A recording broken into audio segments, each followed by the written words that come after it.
Vamos ver. Boa noite.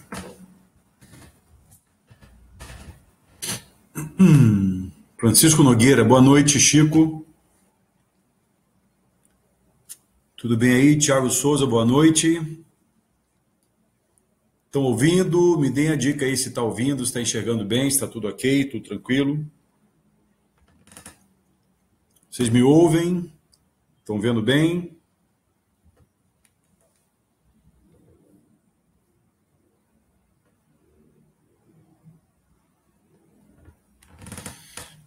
Beleza, Tiago, boa noite. Boa noite, Felipe Mendes, tudo bem? Beleza, Carla, boa noite também.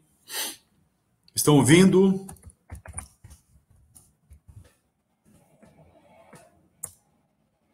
Viva entrou. Oi, Viva! Tudo bem?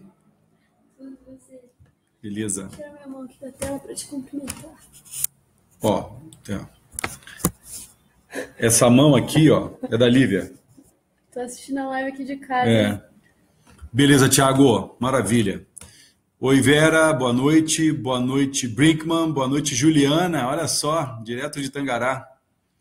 Fernanda, bem-vinda, boa noite. Thiago, valeu, Thiago. Som e imagem, beleza. Ok. Maravilha. Bom, são 7h59, vamos esperar mais um pouquinho o pessoal chegar. Boa noite, Fernanda. E aí, beleza, Brinkman? Estou com a Lívia aqui deitada no sofá da sala, assistindo aqui a live ao vivo, direto dos estúdios. E vamos fazer aquele... Bom, 20 horas já, 8 horas já. Então, enquanto o pessoal vai chegando, eu só vou fazer aquele brief inicial. Explicar aqui essa iniciativa, né, essa live, que já estamos no número 14 já, olha só que bacana, hein?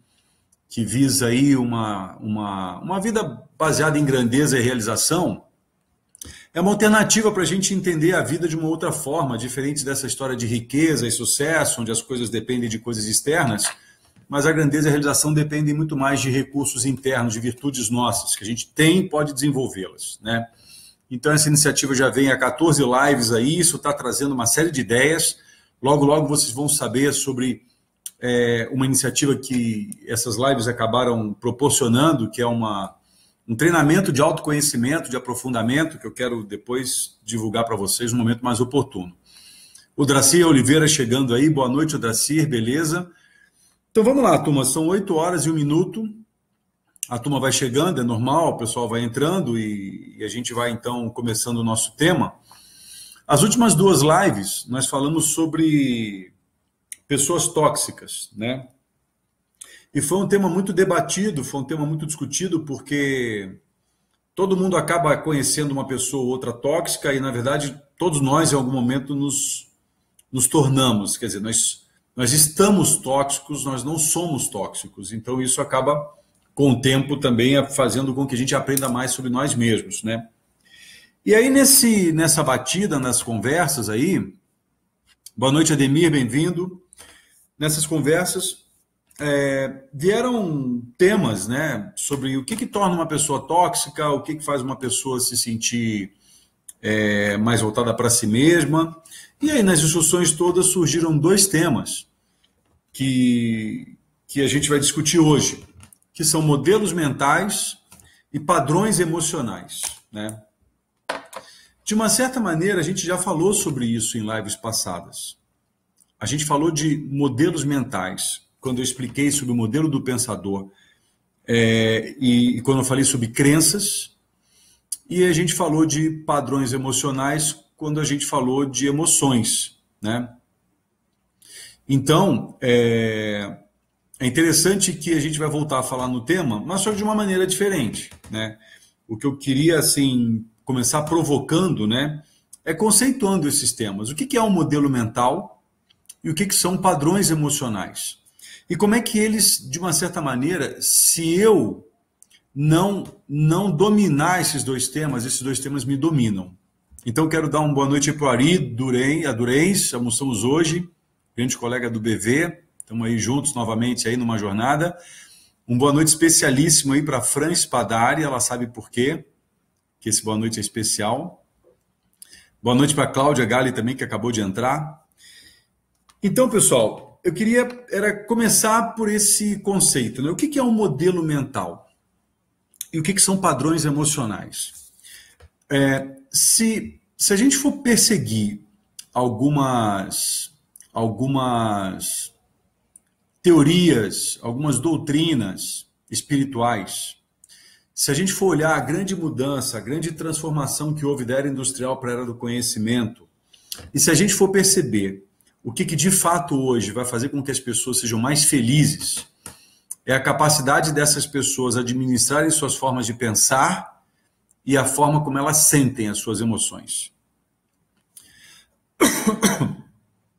E aí os termos que surgem, né, nos últimos anos são modelos mentais. O que é um modelo mental? O modelo mental, associado ao seu padrão emocional, de uma certa maneira, ele define a sua capacidade de agir ou de reagir diante dos estímulos que você recebe ao longo da sua vida. E o mais interessante disso é que você vai passar a ter gestão sobre o seu modelo mental quando você já estiver grande já, né? Possivelmente no final da adolescência, no início da idade adulta, o seu modelo mental vai passar a pertencer a você. Mas até lá, esse modelo mental você não tem gestão sobre ele. Você não tem a menor condição de dominar, porque você é uma criança, um bebê, uma criança, um pré-adolescente, e nesse momento em que você ainda é muito dependente do papel dos pais na vida, o seu modelo mental está sendo construído. E associado ao seu modelo mental, está sendo desenvolvido o seu padrão emocional, ou seja, como é que você sente em função das coisas, como você pensa. E o seu modelo mental, ele de uma certa maneira, obedece vamos chamar assim de quatro... não são 4 origens, mas são 4... Deixa eu encontrar uma melhor palavra aqui. São 4 influências, vai. Eles estão baseados em 4 pressupostos, né? Um é o pressuposto biológico. De uma certa maneira, eu herdei algumas características, alguns conhecimentos, algumas crenças dos meus ancestrais, tá? Deixa eu só dar uma boa noite aqui para o Luiz Gustavo, que entrou, para a Ana Carapinha, para a Graziele, que também entrou agora, para a Alice, lá de Juiz de Fora, Alice, tua prima, e para o João Pedro, meu irmão. Fala, irmão, bem-vindo aí. Boa noite aí, pessoal que está chegando. Então, o seu modelo mental ele é influenciado por 4 pressupostos. Um é o biológico, aquele que, de uma certa maneira, você herda dos teus pais e dos antepassados predecessores. Há quem diga que nós temos uma influência muito grande de 7 gerações passadas nossas. Então, dos meus pais, dos meus avós, bisavós, tataravós, até chegar na 7ª geração, isso vem printado de uma certa maneira no DNA. Uma outra questão fundamental, eu queria que você prestasse muita atenção nisso, né? Que define o seu padrão mental, o seu modelo mental, e que você pode alterar esse modelo mental, é a sua linguagem, a forma como você se expressa. Isso é de uma extrema importância, pessoal. As pessoas, às vezes, são um pouco negligentes com a forma como elas falam, com a forma como elas se expressam, com a forma como elas dizem aquilo que elas querem dizer. E muitas vezes dizem que não querem dizer. Então, a linguagem também representa a saída do seu modelo mental, da forma como você pensa. Então, se você pensa de maneira muito clara, você tende a falar de maneira clara. Se você pensa de maneira muito confusa, você tende a falar de uma maneira muito confusa também. Então, a tua linguagem, ela também é o meio através do qual a sua consciência se expressa, a sua consciência se manifesta, né? Um outro pressuposto é a cultura. O viés, né? As características das quais são formadas os grupos sociais dos quais você faz parte, né? Sua família no primeiro momento, a escola que você vai participar no segundo momento, algum clube, alguma igreja, ou seja, características dos grupos sociais que vão influenciando a sua forma de pensar. E o último elemento são as suas... E aí, ao longo da vida, você vai acumulando experiências pessoais. Então, olha só que contraponto, que paradoxo é a vida. Nós estamos caminhando em direção ao futuro, mas muitas vezes baseado nas experiências passadas. E aí nós começamos a criar as nossas crenças, né? E começamos a dizer coisas como se fossem verdade, né? Quem é que nunca ouviu uma pessoa falar, os homens são todos iguais? Não se pode confiar em, sei lá, nos chefes ou nas mulheres. Todos os políticos são iguais. Isso é uma manifestação de modelos mentais, que de uma certa maneira acaba tendo características, né? São crenças generalizadoras, onde você generaliza tudo, crenças condicionadas, ou seja, eu só serei feliz se eu morar no lugar tal, eu só poderei ser feliz se eu ganhar dinheiro X. Então, o modelo mental define como você pensa. E muitas vezes, o que eu vou te falar é muito, muito sério, muitas vezes o que você pensa não é um pensamento seu, é um pensamento de alguém que colocou esse pensamento na sua cabeça. Um professor, um pai, uma mãe, um tio, uma influência externa que seja, né? Então é muito importante que você comece a pensar sobre o seguinte: como é que você pensa? Como é que se comporta o teu modelo mental? Quando você recebe um estímulo externo, através dos seus sentidos, né, os olhos, a visão, a audição, o olfato, o paladar e o tato, como é que você processa esse estímulo e o que sai a partir desse processamento? É exatamente um modelo de processo, entradas, processamentos e saídas. Então o mundo te oferece um monte de estímulos que você recebe, e quem estiver ligado vai se lembrar que em lives anteriores eu digo que os estímulos não têm nenhum significado, até a hora que você dá um. E na hora que você dá um significado, você o dá usando o seu modelo mental. Então, muitas vezes, o teu processo de mudança passa por uma reforma do teu modelo mental. É o teu modelo mental que te coloca no papel da vítima. É o teu modelo mental que também te coloca no papel de protagonista. E essa virada é trabalhosa. Essa virada ela é muito trabalhosa, mas ela é possível. Deixa eu dar uma boa noite aí para a Patrícia, lá de Juiz de Fora, para a Miriam também, de Juiz de Fora, minha colega de sala de faculdade, para a Celeida Lopes, que acabou de chegar também, para a Rosilene e para a Marta Cavalcante. Boa noite, pessoal, bem-vindos aí. Então, veja, se você não prestar atenção no seu modelo mental, periga você estar sendo governado por ele, e periga você estar sendo governado por crenças que foram plantadas pelo teu pai, pela tua mãe, por pessoas que você talvez nem se lembre mais quem seja. E aí eu te pergunto, quem é que coordena a sua vida? Quem é que lidera a sua vida? Que pensamentos são seus e que pensamentos são de outras pessoas que não é você? Oi, Tati, boa noite, bem-vinda aí. Tati lá de Curitiba, chegando aí também. Então, essa é a grande provocação. Hoje eu postei um vídeo, tinha postado um texto ontem, que acabei transformando num vídeo, que procura responder a seguinte pergunta: quem sou eu? E eu recebi muitos retornos desse vídeo, tanto na timeline, né, do Facebook, quanto no inbox. E algumas pessoas responderam coisas muito interessantes, do tipo, eu sou amor. Que ótimo, fico felizaço de saber que a pessoa é o amor. Mas eu queria ver ela agindo no seu dia a dia, se ela realmente é o amor o tempo todo. Né? Porque eu acho pouco provável, não estou duvidando, mas acho pouco provável que alguém seja o amor. É claro que buscamos muitas coisas, eu busco ser o melhor de mim o tempo todo, mas nem sempre eu consigo. Às vezes eu apresento um resquício de uma sombra, de um lado obscuro meu, e eu quero dominá-lo, mas eu preciso saber sobre ele. Isso mora também nos meus modelos mentais, associados aos meus padrões emocionais, né? Quando é que eu comecei a sentir prazer e dor na minha jornada? Eu me lembro, em lives anteriores, eu comentei com as pessoas que estavam presentes, que quando a criança nasce, ela é recebida no ambiente de total amor. Mas aquele mesmo ambiente de total amor é o ambiente que vai fazê-la ter as suas primeiras experiências de dor. Então imagina uma série de círculos concêntricos, onde no primeiro círculo é a criança nascendo, sendo recebida com total amor. E o círculo em seguida é a sua ou as suas primeiras experiências de dor. Então a criança entra num conflito onde ela, acostumada ou recebida no ambiente de amor, recebe os primeiros estímulos de dor. Então ela começa a criar suas defesas, natural.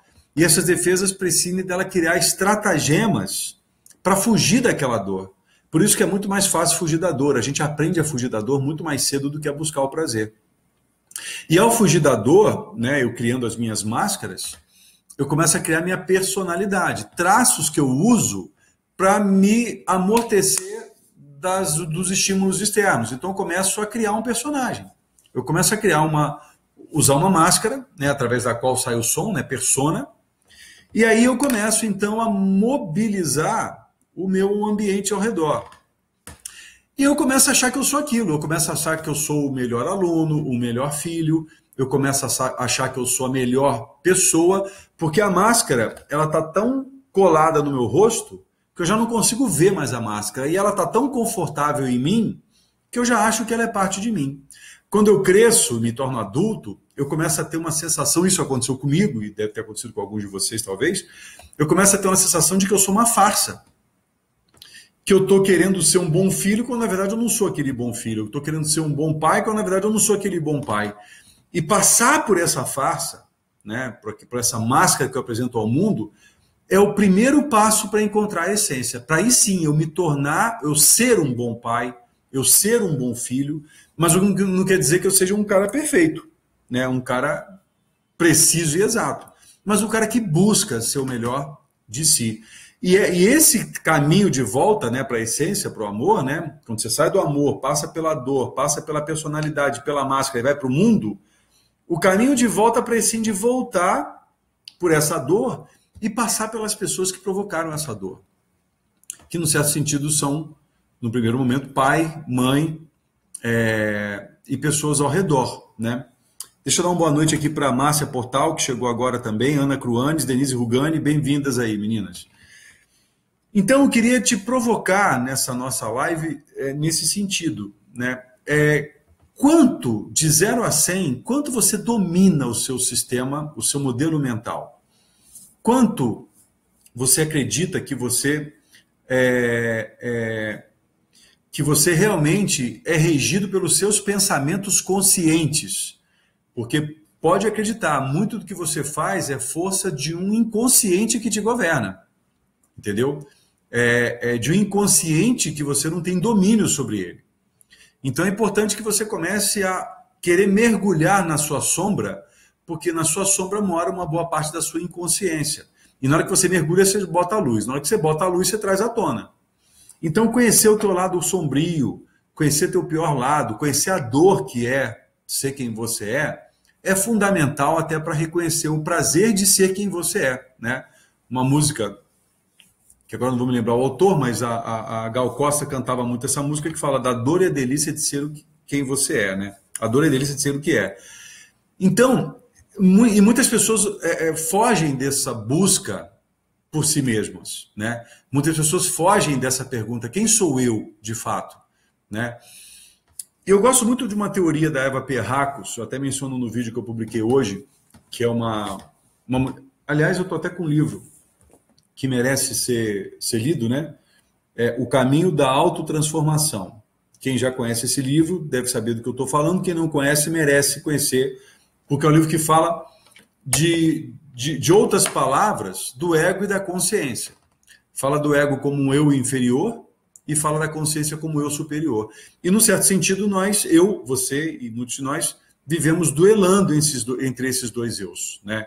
O eu inferior, que traz à tona o meu pior, traz à tona a minha pior versão, e o eu superior, que quer botar a luz nessa pior versão e trazer à tona a minha melhor versão. Isso tudo está associado aos nossos modelos mentais, aos meus modelos mentais, aos seus modelos mentais. Aquilo que você acredita e transforma em verdade. Por isso que eu queria te fazer um convite para você sempre duvidar daquilo que você acredita que seja verdadeiro. Porque na hora que você afirma que tudo que você sabe é verdadeiro, que tudo que você sabe é o suficiente, você perde a condição de aprendiz. E quando você perde a condição de aprendiz, praticamente você parou de evoluir, parou de desenvolver, parou de aperfeiçoar. Porque na hora que você assume que já sabe tudo, para onde você vai? Eu não sei se você conhece pessoas assim, mas eu conheço algumas pessoas que dizem que já sabem tudo, que não tem mais o que aprender, não há mais o que aprender. E isso, por certo, é fruto do seu modelo mental, que pode vir de uma herança genética, pode vir de uma cultura familiar, pode vir de uma linguagem aprendida limitante, né? E pode vir das suas experiências, onde ela sempre foi muito bem sucedida nos seus conhecimentos e ela acredita que sabe tudo. Isso não é verdadeiro.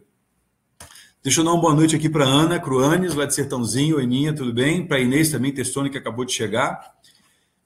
Então, modelos mentais e padrões emocionais estão intimamente ligados. Num certo sentido, são as ferramentas de criatividade ou de não criatividade que você tem na sua vida. O processo de inovação, que tanto se fala em empresas, em escolas, em grupos sociais de toda ordem, ele começa por desafiar os modelos mentais, né?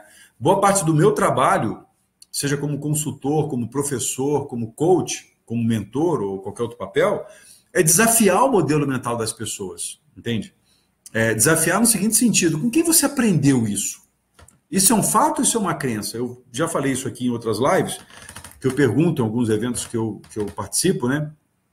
O que significa um telefone tocando às 2h30 da manhã na sua casa? Todo mundo, se não é todo mundo, 99% das pessoas respondem: é uma tragédia. Aí eu pergunto, mas isso é um fato ou isso é uma crença? Aí a pessoa fala, é uma crença. Pô, então se é uma crença, por que você está afirmando que é isso mesmo, se você nem atendeu o telefone ainda? Com quem que você aprendeu que o telefone tocando às 2 da manhã é uma tragédia?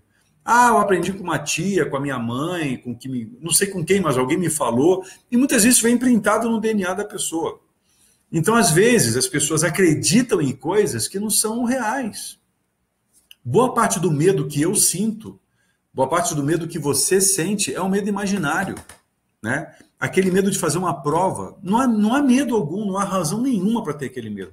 Uma vez eu estava dando uma aula sobre modelos mentais e desenvolvimento humano e padrões emocionais, e falei sobre isso, né? Que boa parte das pessoas tem um medo tremendo de falar em público, né? Há pesquisas que mostram que falar em público, as pessoas têm mais medo de falar em público do que de pular de paraquedas ou morrer ou coisa do tipo, né? Eu não sei se isso, eu nunca vi uma pesquisa assim, mas dizem isso aí. Mas o fato é que muitas pessoas têm medo de falar em público. Eu estava mencionando isso e falei, olha, mas esse medo é imaginário, ele não é real. Aí uma aluna que estava lá assistindo falou, peraí, Luiz, eu discordo. Esse medo é real, porque eu sinto esse medo dentro de mim. Eu falei, não, que você sente o medo, eu não tenho dúvida. Mas ele não é real, na verdade. Você não está em perigo iminente quando você vai falar em público. Mas se alguém fizer uma pergunta que eu não saiba a resposta, isso não coloca você em risco. Isso não mata você, né? Coloquei para ela a seguinte situação. Imagina você numa floresta, né, cercada por leões famintos. Aí sim você tem motivo para ter medo. Aí o medo é real, né? Imagina você entrando com o seu carro inadvertidamente, porque o Waze te mandou para dentro de uma favela, né? Comunidade, né? Para ser politicamente correto. Aí você pode sentir medo, porque aquele perigo ele é real. Ele coloca a sua integridade física em risco. Mas uma palestra, uma fala em público,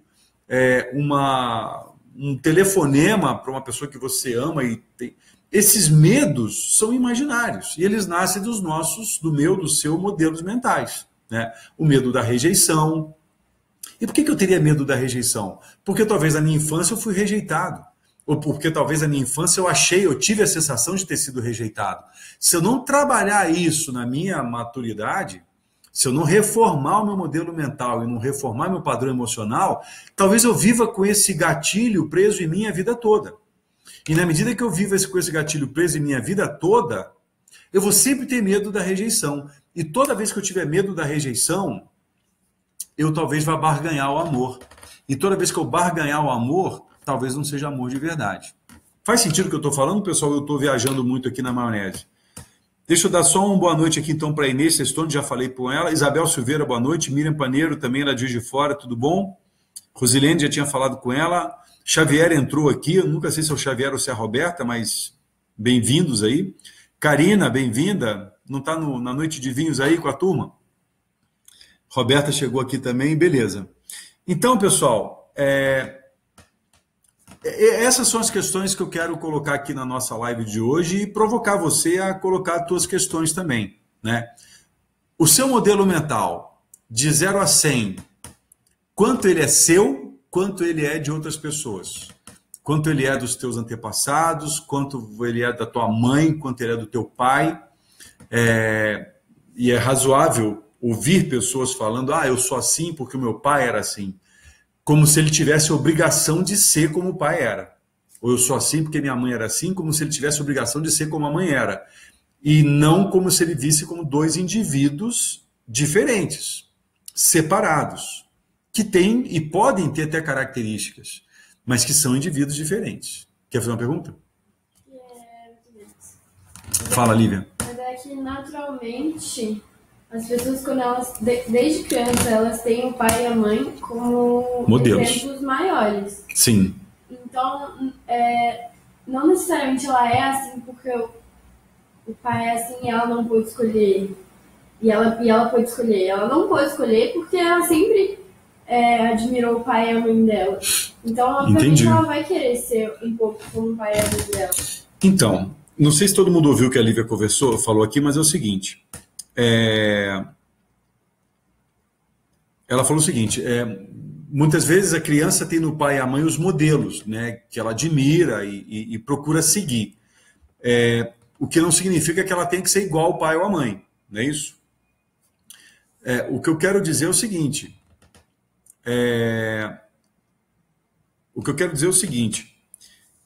muitas vezes, deixa eu formular o pensamento aqui, peraí. Na verdade... Fala alto, o pessoal te ouvir aqui direto, para não ter que repetir. É que, na verdade, o que eu falei foi que ela não escolhe não ser como os pais. Ela naturalmente é como os pais. Porque é o exemplo dela. Então, é que tá. Ela não é como os pais. Ela tem algumas características que se assemelham às características dos pais. Obviamente ela não é 100%. Isso, mas algumas pessoas se apropriam disso para colocar a culpa nos pais. Eu sou assim por causa do meu pai. É hora que elas colocam como vítima do processo, entendeu? É isso que eu questiono e é isso que eu provoco. E eu ouço isso de executivos, de executivas, diretores, diretoras de empresas que dizem, Luiz, eu sou desse jeito porque o meu pai era desse jeito. Aí, com todo o respeito do mundo, né, eu mergulho nessa fala dela e começo a desafiá-la. Você com 30, 40, 50 anos de idade já não pode mais dizer que você é desse jeito porque seu pai era desse jeito. Você pode até dizer assim, então, eu sou desse jeito porque eu escolhi ser desse jeito porque eu aprendi com meu pai e acho que isso é bom porque isso me faz mais feliz. Aí é outra história. Mas se o seu modelo mental não está te fazendo uma pessoa feliz, você precisa querer mudar esse modelo mental para que você veja a vida de uma outra maneira, né? Deixa eu dar uma boa noite aqui para o Fábio Rossac, que acabou de chegar, para Kelly Tobias também. Então, Roberta já tinha falado, beleza. A Vera está falando aqui, total sentido, dá até arrepio. E ela pergunta, não seria um comportamento aprendido? E a Marta fala, referências. Vanessa Freitas chegou também, bem-vinda, Vanessa. Então, todo o nosso elenco de comportamentos, assim como nosso elenco de modelo mental e padrão emocional, é aprendido, né? Uma pequena parte dele é herdado como uma herança biológica, mas a maior parte é aprendido. Então, quando eu vejo meu pai sendo grosseiro, por exemplo, com um torcedor de um outro time, e a galera ao redor valorizando aquele comportamento, é quase como se aquilo se transferisse para mim e eu vou passar a ser grosseiro com torcedores de outro time. E se a galera ao meu redor reforçar isso positivamente, isso me faz acreditar que aquilo é o certo. Até que um dia eu tomo um revés, eu vivo uma experiência que me torna infeliz, aí eu vou e revejo meu modelo mental. E eu acredito que eu não precise passar por momentos ruins, apenas por momentos ruins, para aprender o meu modelo mental. Eu posso fazer isso deliberadamente, frequentando lugares onde o autoconhecimento é propagado, né? Processos de coaching, terapia, psicoterapias, cursos de autoconhecimento, Hoje, mais do que nunca, a gente tem ofertas e mais ofertas de treinamentos, vivências, experiências, onde você mergulha dentro de você para trazer essas coisas à tona. E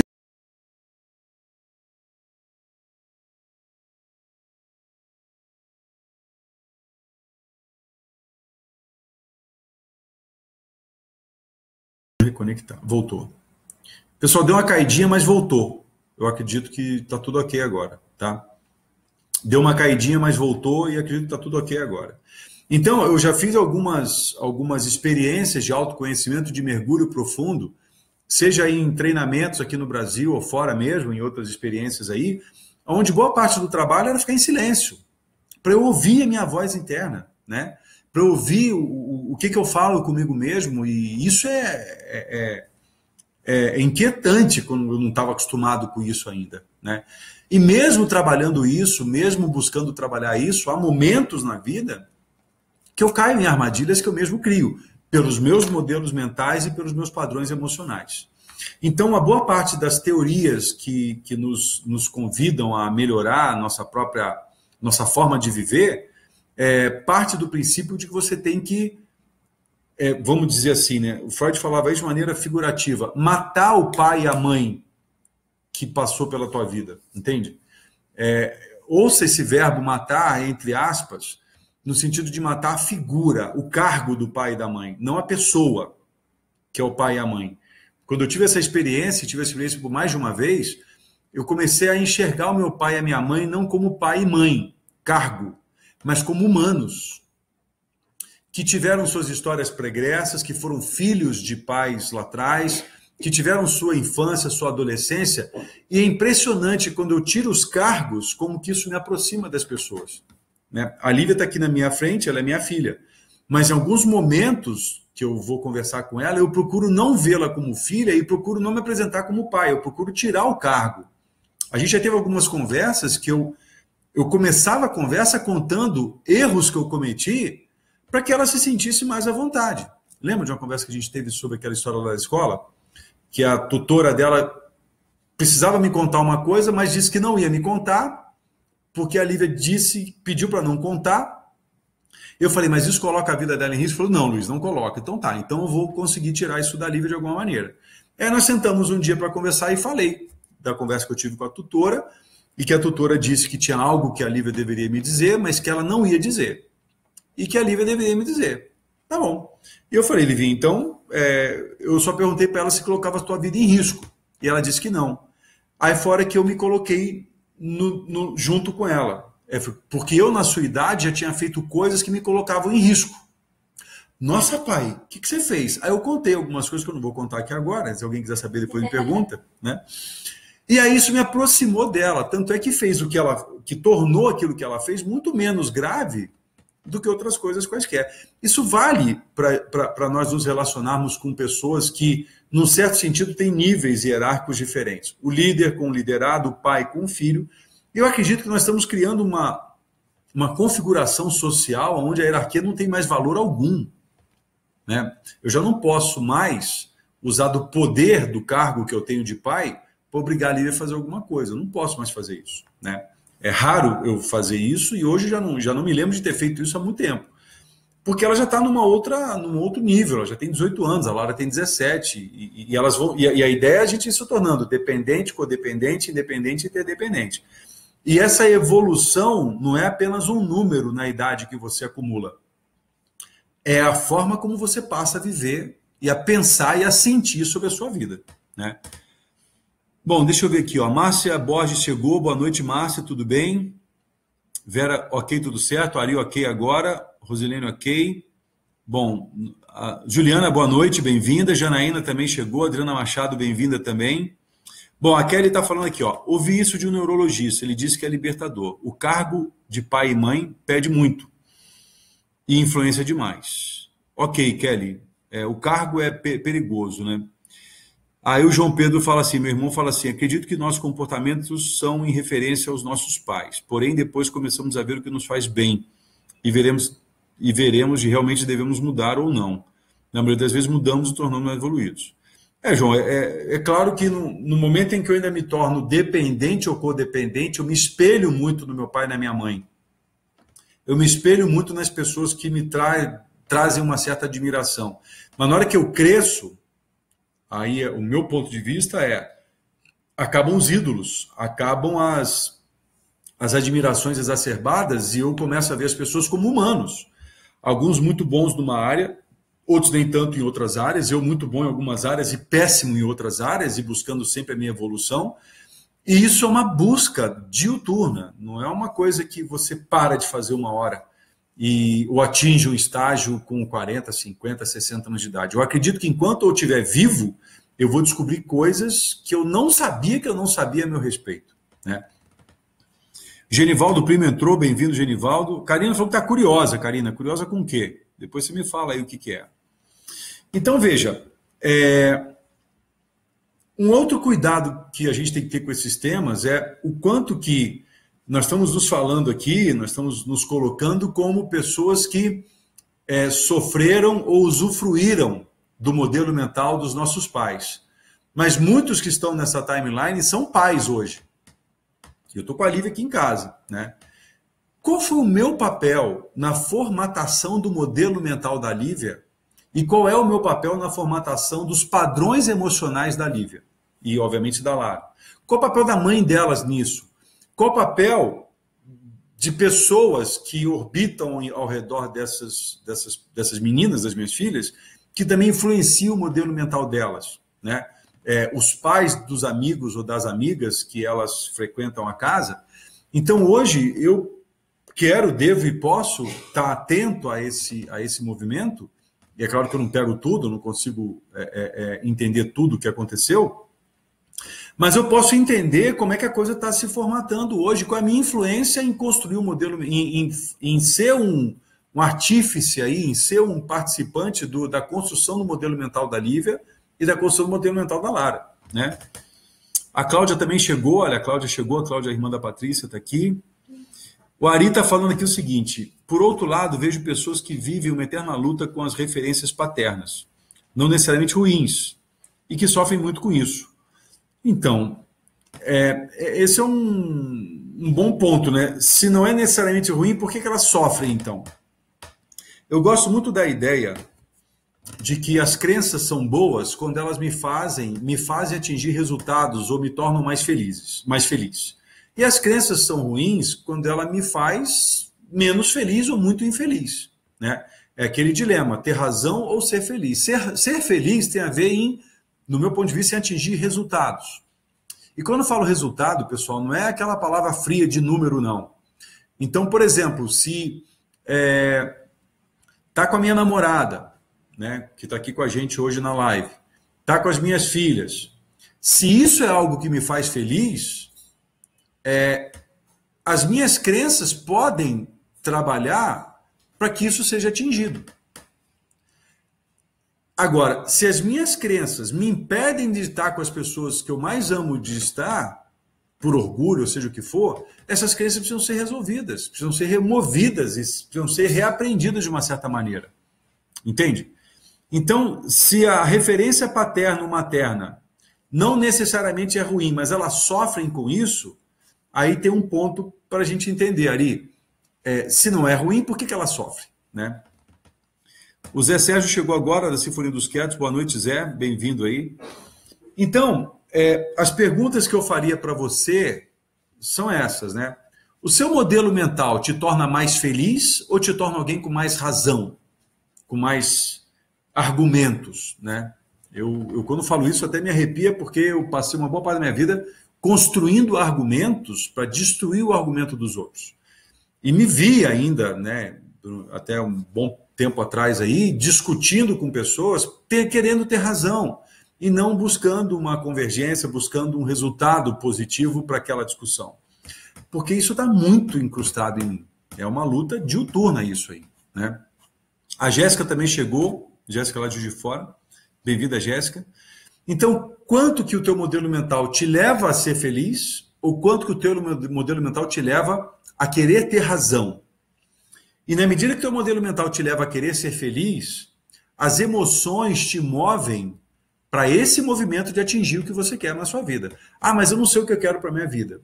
Então você tem um problemaço. Porque se você não sabe o que você quer para a sua vida, você tenderá a usar teu padrão emocional para fugir das dores que você tem por aquilo que você sabe que você não quer. Então a vida é feita de duas coisas, aquilo que eu quero e aquilo que eu não quero. A maioria das pessoas sabe aquilo que ela não quer, mas pouquíssimas pessoas sabem o que elas querem. E é importante saber o que eu não quero, mas é importante saber o que eu quero. Faz sentido isso? Quem que está nessa live aqui tem clareza disso? Tem clareza daquilo que você quer e daquilo que você não quer. E quando você diz que quer, no sentido de almejar, de buscar, de alcançar, são coisas que você tem que apalpar mesmo, né? Eu pergunto para as pessoas, tudo que você faz em busca do quê? Eu faço em busca da felicidade. Tá, mas você encontrar a felicidade, você a reconhecerá? Não. Então ele está em busca de algo que ele não sabe reconhecer. Olha que coisa louca isso. Bom, deixa eu dar uma boa noite para a Charlene Souza, que chegou aqui agora, e a Vera tá fazendo o seguinte comentário. Depois dos meus 40 anos, escolhi abrir mão das minhas razões e comecei a escolher o que realmente fazia sentido. E com isso eu descobri que estava sendo feliz. Então, por incrível que pareça, né, algumas teorias dão conta de que a gente precisa passar por alguns períodos na vida para atingir esse estado de mais plenitude, de mais serenidade, né? E esses períodos são períodos de 7 em 7 anos, são setênios, né? Então, você vê, os primeiros 7 anos, nós nos apropriamos do nosso corpo. Os outros 7 anos, nos apropriamos das nossas emoções.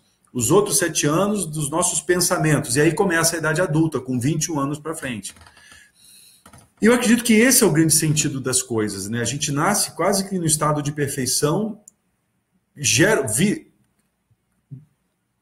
caminha numa jornada de tamanha imperfeição e depois vai buscando essa evolução ao longo do tempo, até que muitas pessoas chegam numa idade mais avançada no estado de iluminação. E o que é o estado de iluminação? É um estado de serenidade, onde ele reconhece suas fraquezas, ele pegou a sua sombra e botou luz, por isso iluminou, né? Eu pego, por exemplo, a minha vaidade e boto luz nela.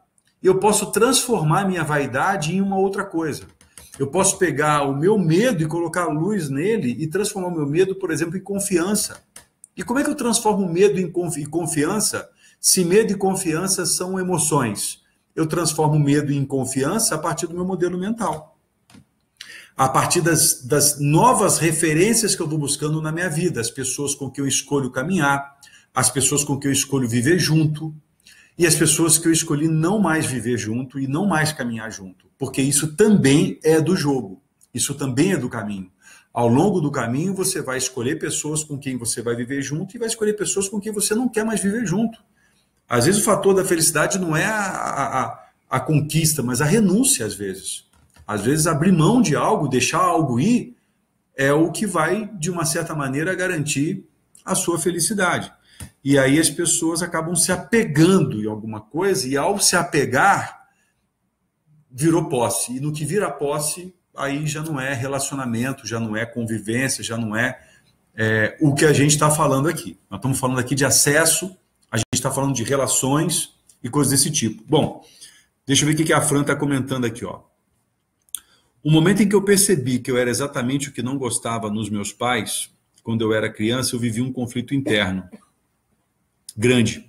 Por um lado foi bom porque entendi como eles pensavam e com isso olhei para eles com mais amor e compreensão. A parte difícil foi assumir que estava errando, superar o orgulho e fazer o caminho das pedras para construir meu próprio modelo mental.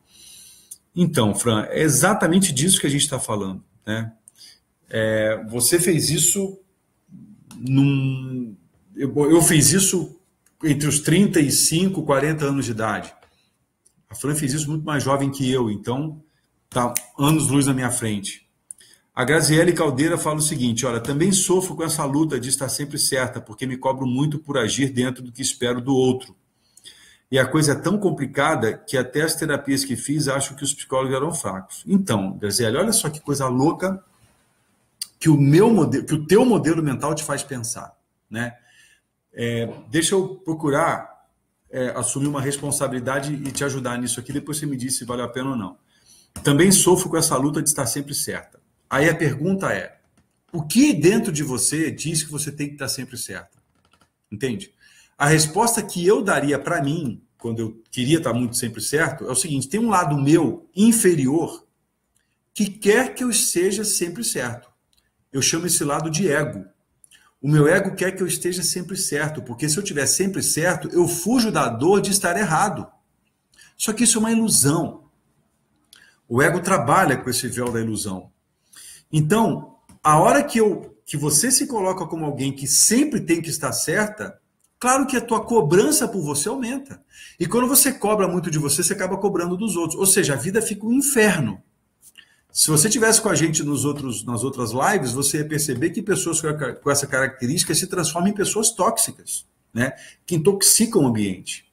Então, ser mais compassivo consigo mesmo, ser mais sereno consigo mesmo, ser um parceiro, um amigo de si próprio, amar a si próprio, e ao amar a si próprio, estender esse amor ao outro, quer dizer, amar ao próximo como a si mesmo, é um mandamento que para mim faz total sentido, independente de religião, porque isso é humano, não religioso.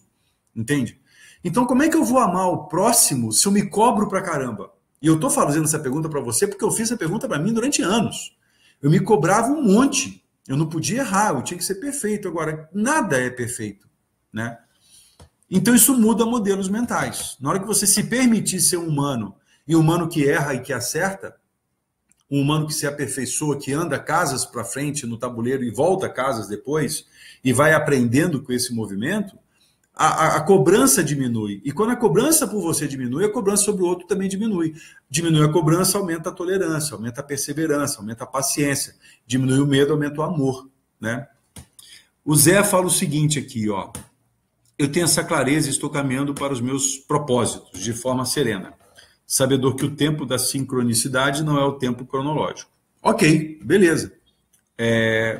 Isso é uma forma de pensar bastante saudável, de entender que às vezes o tempo não é o meu tempo, não é o tempo do relógio, não é o tempo das coisas, mas é o tempo dos fatos, o tempo dos acontecimentos, o tempo que é necessário ter para que a semente vire árvore, para que a semente vire fruto.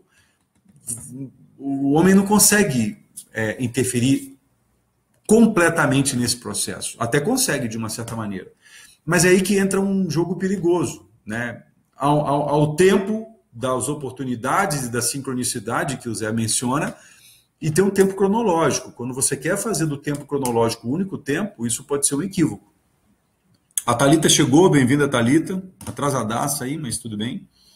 O Genivaldo falou o seguinte: depois que me apropriei, ainda não 100% do modelo do pensador, troquei drasticamente a razão por ser feliz. Pô, Genivaldo, valeu, obrigado. Fico feliz com essa referência, porque Genivaldo foi um treinando meu, numa empresa da qual ele faz parte, que eu fiz um trabalho longo lá, e lá eu trabalhei muito forte o modelo do pensador.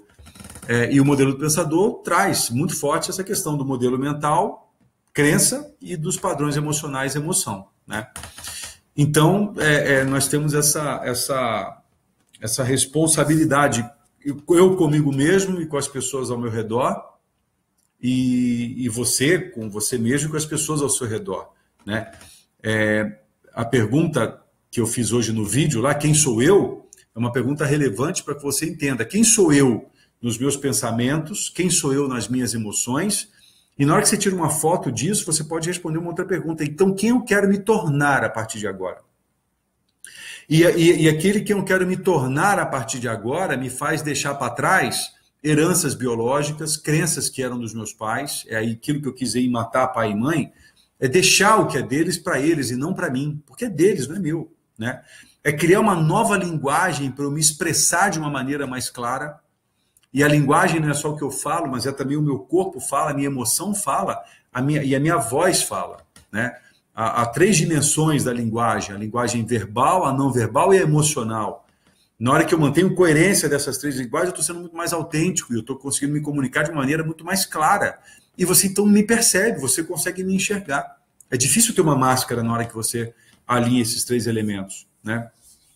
Você começa a revisar as suas experiências passadas e começa a jogar fora um monte de coisa que não te serve mais.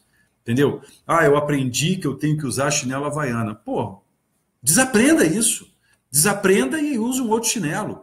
Eu aprendi que eu não posso tomar leite com manga. Cara, desaprende esse negócio, vai pesquisar, entenda que isso é uma lenda, isso não tem nada a ver. E entenda de onde veio essa lenda, porque aí você vai começar a entender a origem das coisas. Entendendo a origem das coisas, você entende o destino. E aí você reformata o teu modelo mental. Essa é uma maneira de reaprender, desaprender coisas e aprender coisas novas para colocar no lugar, né? Desafia a tua cultura, desafia a cultura. Na minha família sempre foi assim. Eu faço um trabalho com um executivo que nem mora no Brasil, mora fora, e uma das coisas que ele se deu conta desse trabalho é que ele pensa coisas que eram pensamentos do avô dele. Não era nem do pai, era do avô dele. Porque o avô foi uma figura muito presente, ele ia estudar na mesa de trabalho do avô. O avô era um executivo muito bem sucedido, de uma empresa muito conhecida no Brasil aí, e ele ia para a sala de trabalho do avô, e ele ia estudar na sala de trabalho, na mesa de trabalho do avô. E o avô trabalhava lá, dava as ordens, fazia acontecer, e falava: meu neto, um dia tudo isso será seu e você tem que fazer isso, isso, isso, isso. E ele acreditou nisso. E ele hoje, com 38, 37, 38 anos de idade, ele pensa exatamente como o avô pensava. Só que ele não sabia. Até que ele passou a saber, por esse conjunto de conversas, por esses momentos que eu e ele proporcionamos, até que ele se deu conta, né? Se deu conta de que ele estava pensando o que o avô dele pensava, não o que ele de fato pensava. Bom, a Marta Cavalcante já se despediu, saindo um pouquinho antes. Boa noite, obrigada, show. Obrigado a você, Marta, bem-vinda sempre.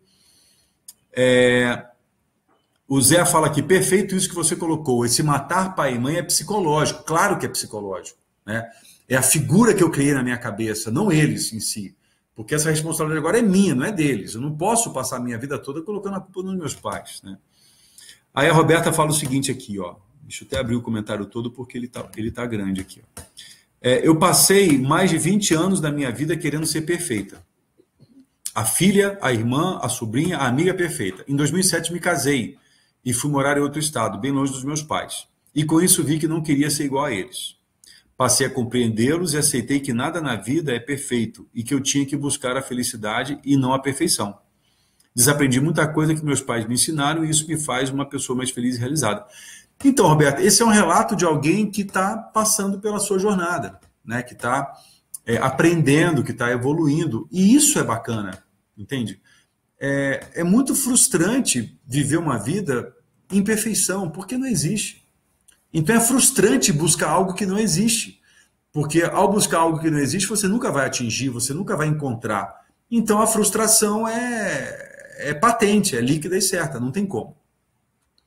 Então legal esse relato de pessoas que estão passando pela sua jornada e estão passando. Talvez aí o verbo seja no gerúndio mesmo. É muito pouco provável que em vida alguém possa dizer: eu já vivi de tudo. Eu já vi de tudo, ainda mais no mundo como ele é hoje, onde o absurdo muda de escala quase que diariamente, né? Aquilo que era absurdo ontem já não é mais hoje, e o novo absurdo deixa todo mundo de boca aberta por 15 segundos, e depois os padrões mudam, né? As referências mudam, mais uma vez. Então é isso que eu queria provocar, pessoal. Nós estamos aí a 53 minutos aí da nossa live, são 20 horas e 51 minutos. Quero dar tempo também das pessoas colocarem suas questões. Se alguém tiver algum tema associado a esse, ou achar que esse tema deve ser continuado aí, coloca aí na timeline suas sugestões de tema para a gente ter algum elenco aí de temas, embora algumas pessoas já mandaram alguns para mim, mas fica aí a chance de você também participar.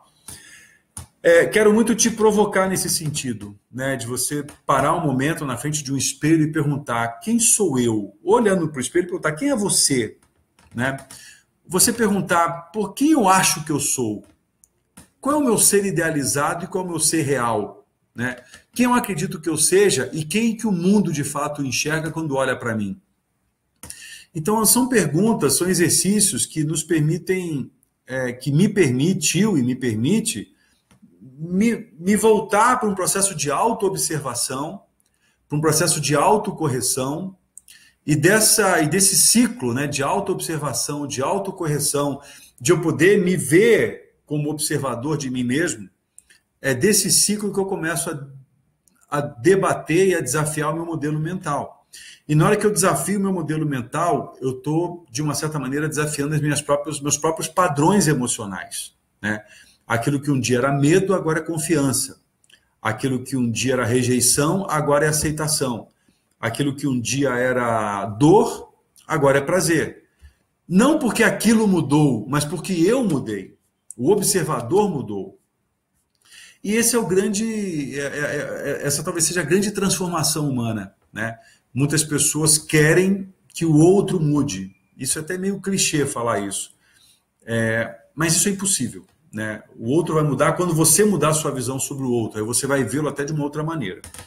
O Fábio Rossack fala o seguinte: esse modelo mental não começa a mudar quando começamos a viver com pessoas fora do ciclo familiar? Uma pergunta. Ao ver modelos diferentes do que até então víamos exclusivamente na família?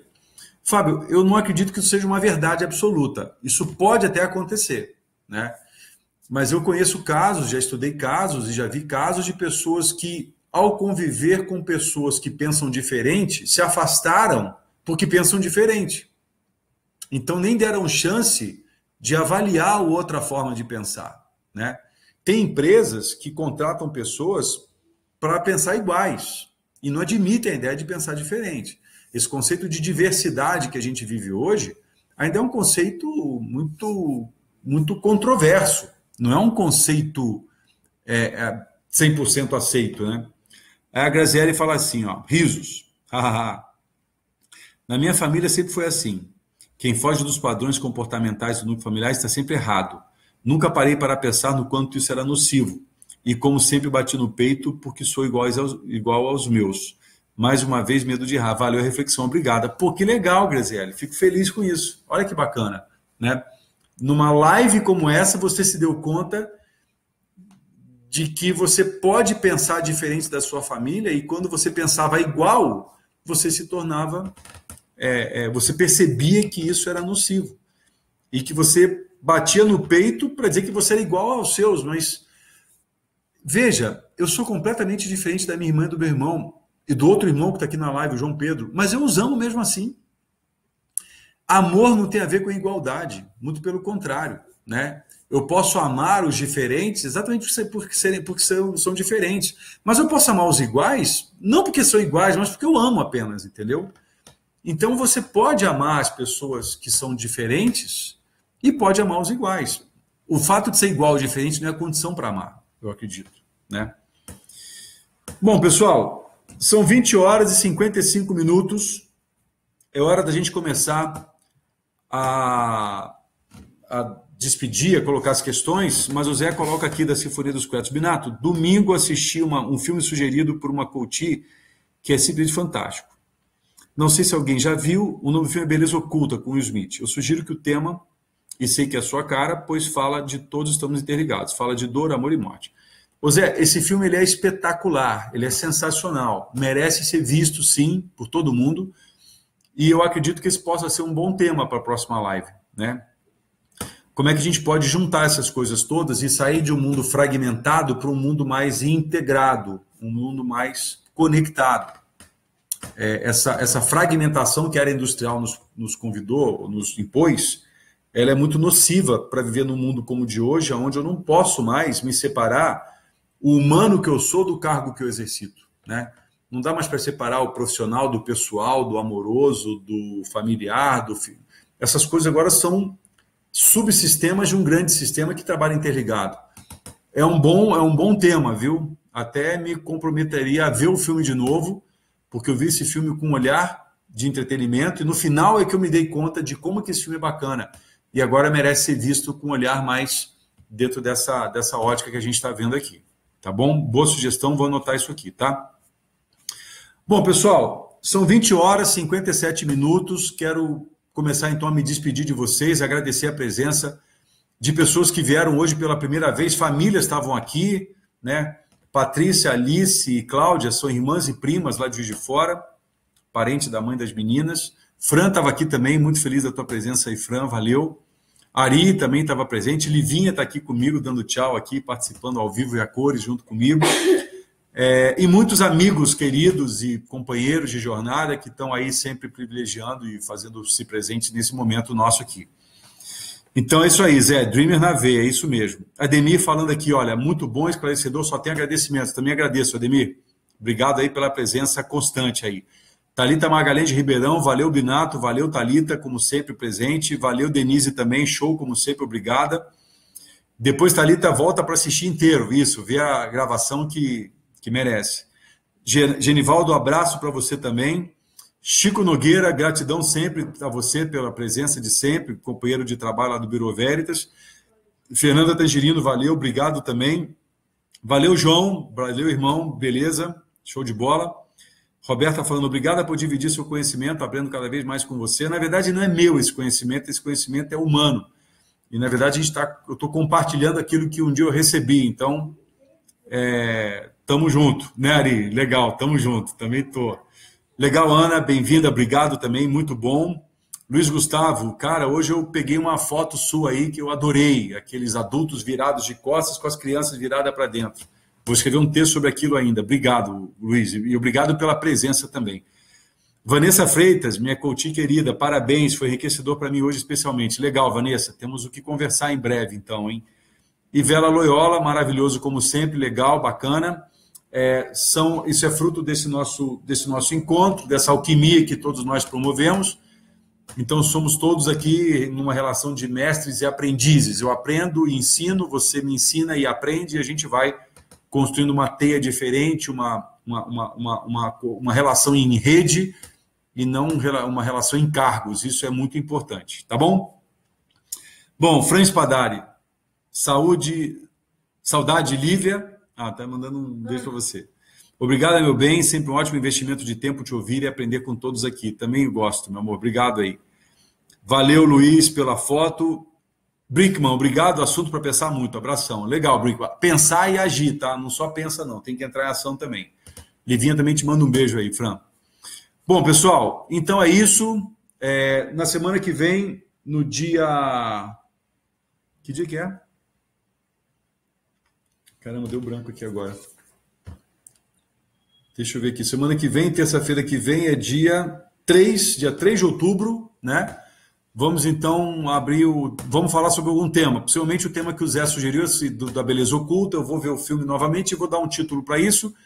Mas talvez seja um tema que vai integrar essas coisas todas que a gente está trabalhando e discutindo aqui, tá bom? Gente, mais uma vez, obrigado a todos aí. Uma boa noite para todos, uma boa semana. Boa jornada para todos, força sempre, vamos com tudo, tá bom? Fiquem com Deus, até mais. Tchau.